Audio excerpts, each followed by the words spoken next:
Hello friend, welcome back to my channel. তোমাদের সাথে আমি রিয়া।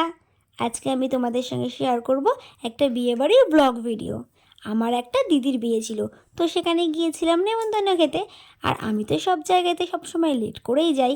তো আমি পৌঁছাতে পৌঁছাতে ওখানে বিয়ে শুরু হয়ে গিয়েছিল। আমি যখন দিদির বাড়ি পৌঁছালাম তখন গিয়ে দেখি অলরেডি বিয়ে হচ্ছে।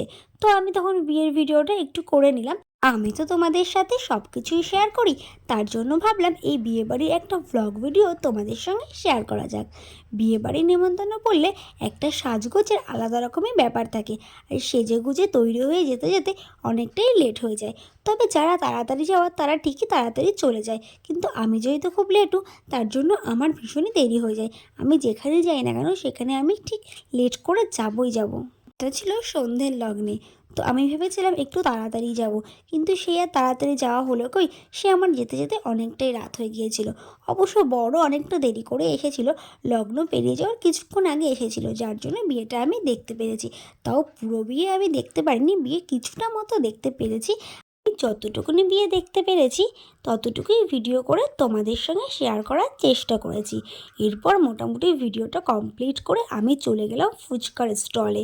এখানে ফুচকার স্টল দিয়েছিল, আর ফুচকা তো আমার ভীষণ প্রিয়, তার জন্য আমি ফার্স্টেই চলে গেলাম ফুচকা খেতে। তবে আমি একা যাইনি, আমার বোন গিয়েছিল, আমার দিদি গিয়েছিল, আমরা তিনজনেই গিয়েছিলাম ফুচকা খেতে।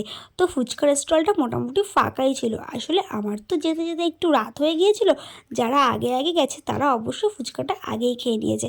আর আমি যেহেতু রাত্রি করে গেছি তার জন্য ফুচকার স্টলটা ফাঁকাই ছিল।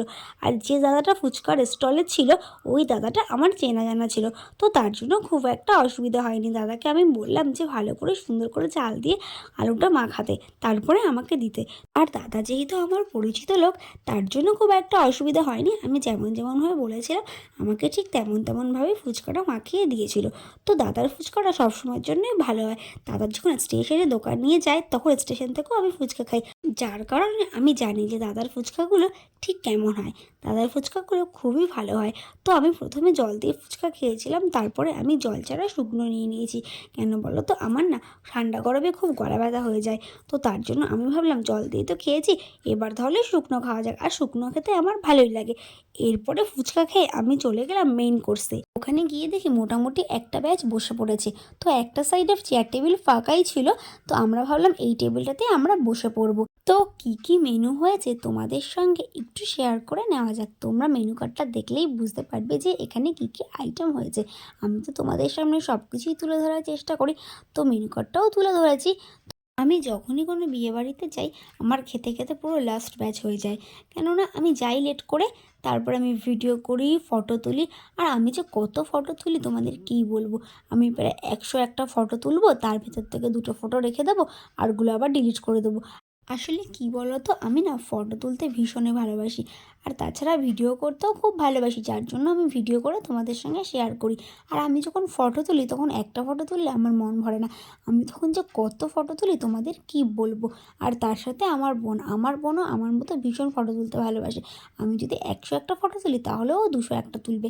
তো যাই হোক, ফটো টটো তুলে তারপরে ভিডিও টিডিও করে তারপরে তো চলে এসেছি মেন কোর্সে। কারণ শুধু ভিডিও করলে আর ফটো তুললে হবে, খিদেও তো পেয়েছে। পেট কি আর মানবে?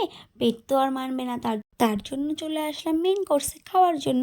আর এসেই যখন টেবিল ফাঁকা পেয়ে গেছি তখন আমরা বসে পড়লাম। তো আমরা একটা টেবিল ফাঁকা পেয়ে গেছিলাম, যার জন্য আমরা ওই টেবিলটাতেই বসে পড়েছি। আর প্রথমেই দিয়ে দিয়েছিল এগ ডেভিল। তো এগ ডেভিল আমার খুব একটা ভালো লাগে না, মোটামুটি লাগে, যার কারণে আমি এগ ডেভিলটা একটুখানি খেয়ে ফেলে দিয়েছি। আমার যেহেতু খুব একটা পছন্দ নয়, তার জন্য আমার অতটা খেতে ইচ্ছে করছিল না। আর বিয়েবাড়ি গেলে আমি কিছুই খেতে পারি না, আমি যতই অল্প অল্প করে নেই না কেন সেটা থেকেও ফেলা যাবে। তারপর চলে এসেছিল নানপুরি। আমার বোন তো নানপুরি নিয়ে নিয়েছিল, আর সঙ্গে ছিল চানা মশলা। তো নানপুরি আমার খুব একটা ভালো লাগে না, যার জন্য নানপুরিটা আমি নিইনি, ওটা আমি স্কিপ করে গেছি। এরপরে আমি নিয়ে নিয়েছি সাদা ভাত, আর তার সঙ্গে ছিল ডাল। তো ডালটা আমার খুব ভালো লেগেছিলো, আর তার সঙ্গে আলুর চিপস দিয়েছিল। তো আলুর চিপস আমার প্রিয়, কিন্তু খুব একটা প্রিয় না, ভালো লাগে, ওটাও আমার মোটামুটি ভালো লাগে। তো ডালটা আমার খুবই ভালো লাগে, যার জন্য ডালটা খেতে আমার দারুণ লাগছিলো। আর ডালের সঙ্গে একটু লেবু নিয়ে নিয়েছিলাম, ওটাও আমার খুব ভালো লেগেছিলো। যাই হোক, তারপরে সাদা ভাতটা খাওয়ার পরে নিয়ে আসলো ফ্রায়েড রাইস।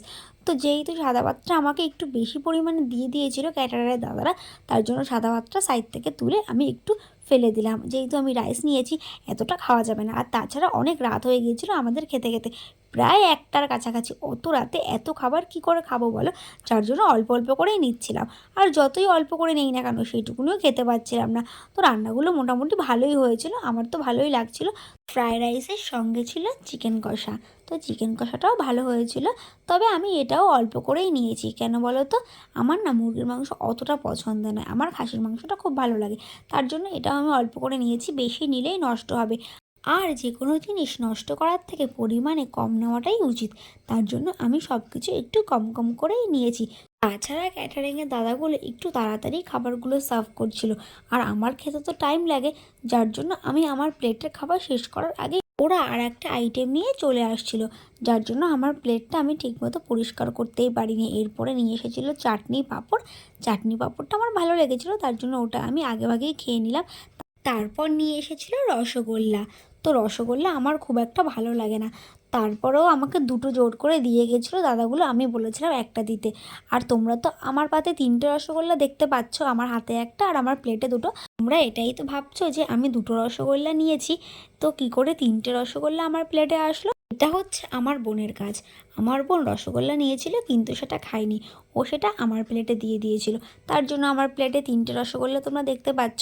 নাহলে আমি দাদাদের বলেছিলাম একটা রসগোল্লা দিতে, তো ক্যাটারিংয়ের দাদারা আমাকে দুটো দিয়েছিল, আর বোন একটা দিয়েছে, তাই আমার প্লেটে 3টে হয়ে গেছে। এরপরে রসগোল্লাটা আমি খেয়ে কমপ্লিট করতে পারিনি, এর মধ্যে চলে এসেছিলো আইসক্রিম। আর আইসক্রিম তো আমার ভীষণ ভীষণ ফেভারিট একটা জিনিস। ওটা যদি আমাকে একটার জায়গায় দুটোও দেয়, তাতে আমার কোনো না নেই, কেন আইসক্রিম খেতে আমি ভীষণ ভালোবাসি।